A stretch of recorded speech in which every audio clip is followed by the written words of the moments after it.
Assalamualaikum warahmatullahi wabarakatuh.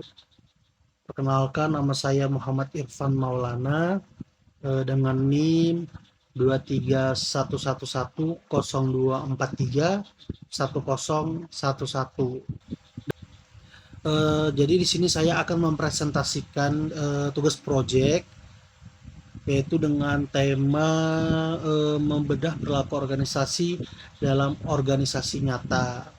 Yaitu di sini saya akan memilih organisasinya itu adalah UMKM, di mana saya mengambil contohnya yang nyata ada di ini, namanya yaitu Warung Nusantara Balikpapan. Ini berdiri dari tahun 2018. Jadi langsung saja di sini tentang bagian motivasi. Bagian pertama adalah motivasi. Saya akan menggunakan yaitu dua teori, yaitu teori hierarki kebutuhan Maslow dan teori dua faktor Herzberg. Jadi di sini faktor pendorong motivasi ini berdasarkan Maslow. Jadi kebutuhan dasar ini sangat terpenuhi karena di mana Warung Nusantara ini memberi gajinya tepat waktu, makan minum disediakan, dari sisi sosial, suasana kerjanya sangat akrab, seperti keluarga. Sesuai Herzberg, ada juga di sini pengakuan berupa pujian dan bonus kecil saat kinerja itu sangat baik. Tapi di sini ada faktor penurun motivasi, di mana upah masih terbatas karena skala usaha beban kerja itu sangat bertambah saat jam sibuk dan belum ada jenjang karir yang jelas. Jadi itu salah satu faktor penurun motivasi itu tersebut. Tapi di sini ada dukungan sistem, di mana dukungan itu cukup mendukung dari sisi hubungan kerja, namun masih terbatas pada aspek finansial dan pengembangan diri itu tersendiri. Jadi itu adalah bagian motivasinya, dan beserta teori yang saya ambil, yaitu ada dua tadi, yaitu teori Maslow dan Herzberg. Selanjutnya di sini ada komunikasi, di mana polanya itu mayoritas tidak formal dan langsung karena jarak ini antar karyawan sangat dekat. Jadi itu komunikasi yang pertama, polanya yang harus saya ambil. Dan adapun di sini hambatannya hampir tidak ada. Jika ada hanya itu kesalahpahaman kecil karena instruksi lisan yang tidak tertulis. Jadi itu salah satu hambatan, tapi hampir tidak ada kesalahpahaman sih antara hambatan itu. Jadi efektivitas di sini ada efektivitasnya. Jadi di mana di sini komunikasi vertikal horizontal berjalan sangat cepat dan jelas. Adapun di sini teknologinya, di sini di kedai Nusantara Balikpapan ini menggunakan yaitu yang paling utama yaitu WhatsApp, karena untuk mengatur jadwal dan informasi itu sangat lebih praktis cara kerjanya. Jadi itu yang digunakan dalam pola ini. Selanjutnya di sini adalah yaitu bagian kelompok dan tim, di mana di sini ada empat, yaitu jenis, efektivitas, norma, dan potensi masalah. Jadi di mana antara empat itu terdapat kelompok kerja tetap harian dan kelompok sementara saat pesanan banyak. Jadi efektivitasnya sangat baik karena walaupun jumlah karyawannya kecil, tapi mereka semua paham atas tugas mereka masing-masing. Adapun di sini normanya yang pasti yang diterapkan yaitu untuk karyawan harus datang tepat waktu, yaitu saling membantu dan juga harus menjaga kebersihan dan keramahan kepada pelanggan. Oke, selanjutnya di sini ada social loving. Di sini hampir tidak ada karena kontribusi setiap orang itu sangat terlihat jelas. Jadi kunci keberhasilannya itu harus menjunjung tinggi kepercayaan dan rasa kebersamaan. Adapun di sini kepemimpinan, bagian ini membahas kepemimpinan itu sendiri. Gaya yang dominan adalah yaitu partisipatif dan kekeluargaan. Di mana di sini teori yang sesuai yaitu tentang kombinasi transaksional, memberi imbalan sesuai pekerjaan, dan transformasional, di mana melatih serta mendengarkan usulan karyawan. Tetapi di sini ada pun dampaknya yang ada tercipta suasana yang nyaman dan loyalitas tinggi, meski kadang keputusan butuh waktu yang banyak karena ingin mempertimbangkan semua pihak itu sendiri. Itu di bagian kepemimpinan. Adapun di sini bagian konflik dan negosiasi, di mana konflik yang muncul itu biasanya ringan, misalnya soal pembagian jadwal atau cara kerja saat ramai. Tapi di sini ada pun penyebabnya, di mana belum ada aturan tertulis dan di mana karyawan mempunyai kelelahan fisik, di mana itu salah satu penyebabnya. Tapi di sini ada cara penyelesaiannya juga, di mana itu harus diselesaikan dengan musyawarah kekeluargaan tanpa prosedur yang rumit. Di sini efektivitasnya juga, di mana konflik itu cepat selesai dan hubungan antar karyawan itu terjaga dengan baik. Pendekatan informal ini justru menjadi kekuatan di skala UMKM ini. Selanjutnya di mana bagian budaya organisasi ini, di mana yaitu seperangkat nilai, keyakinan dan kebiasaan norma dan cara pandang yang dimiliki bersama oleh seluruh anggota organisasi ini. Jadi di mana menjadi panduan tak tertulis yang mengatur bagaimana karyawan itu berperilaku, berkomunikasi, serta mengambil keputusan. Jadi budaya ini terbentuk seiring berjalannya waktu tanpa dipengaruhi pendiri, tentang pengalaman bersama dan lingkungan kerja, lalu diwariskan dan dipertahankan dari waktu ke waktu.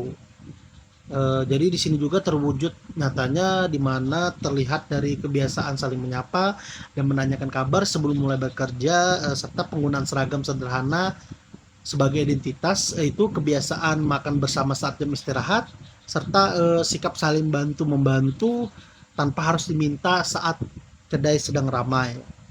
Jadi di mana kesimpulannya di sini, budaya organisasi ini berperan sangat penting sebagai pendekat hubungan antar karyawan dan juga dengan pemilik.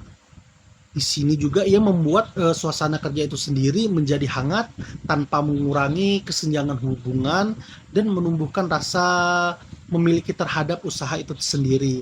Meskipun itu tidak tertulis secara resmi, budaya ini juga menjadi kekuatan utama yang membuat karyawan itu tetap berjalan, bekerja dengan sungguh-sungguh, dan membuat pelanggan itu sendiri merasa nyaman sekali, sehingga akan terus kembali kepada kedai ini. Jadi di mana budaya inilah yang menjadi identitas dan keunggulan kompetitif tersendiri bagi kedai ini di tengah persaingan usaha kuliner itu. Di sini yang kita bahas adalah stres kerja, di mana secara sederhananya stres kerja ini adalah reaksi ketegangan fisik dan pikiran akibat pekerjaan yang dirasa melebihi kemampuan itu sendiri. Tapi di sini sumber stres ini terbagi menjadi 3, yaitu ada di bagian individu, organisasi, dan eksternal.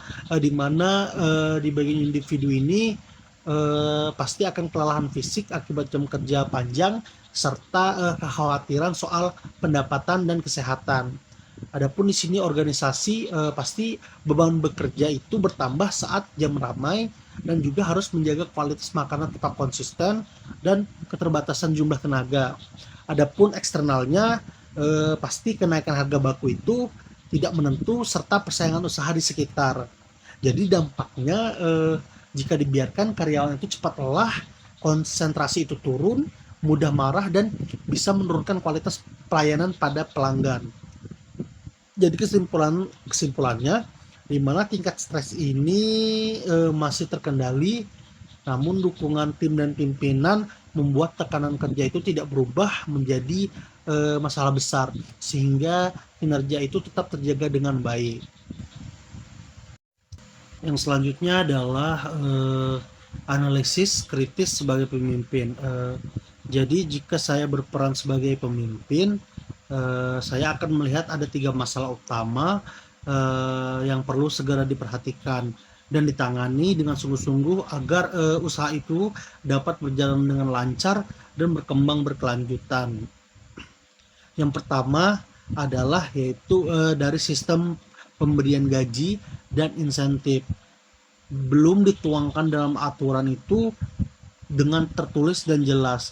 Jadi selama ini ketentuan mengenai besaran pendapatan itu serta tunjangan maupun penghargaan tambahan masih bersifat lisan atau hanya dipahami secara sepihak, sehingga sering menimbulkan persepsi yang berbeda di antara karyawan.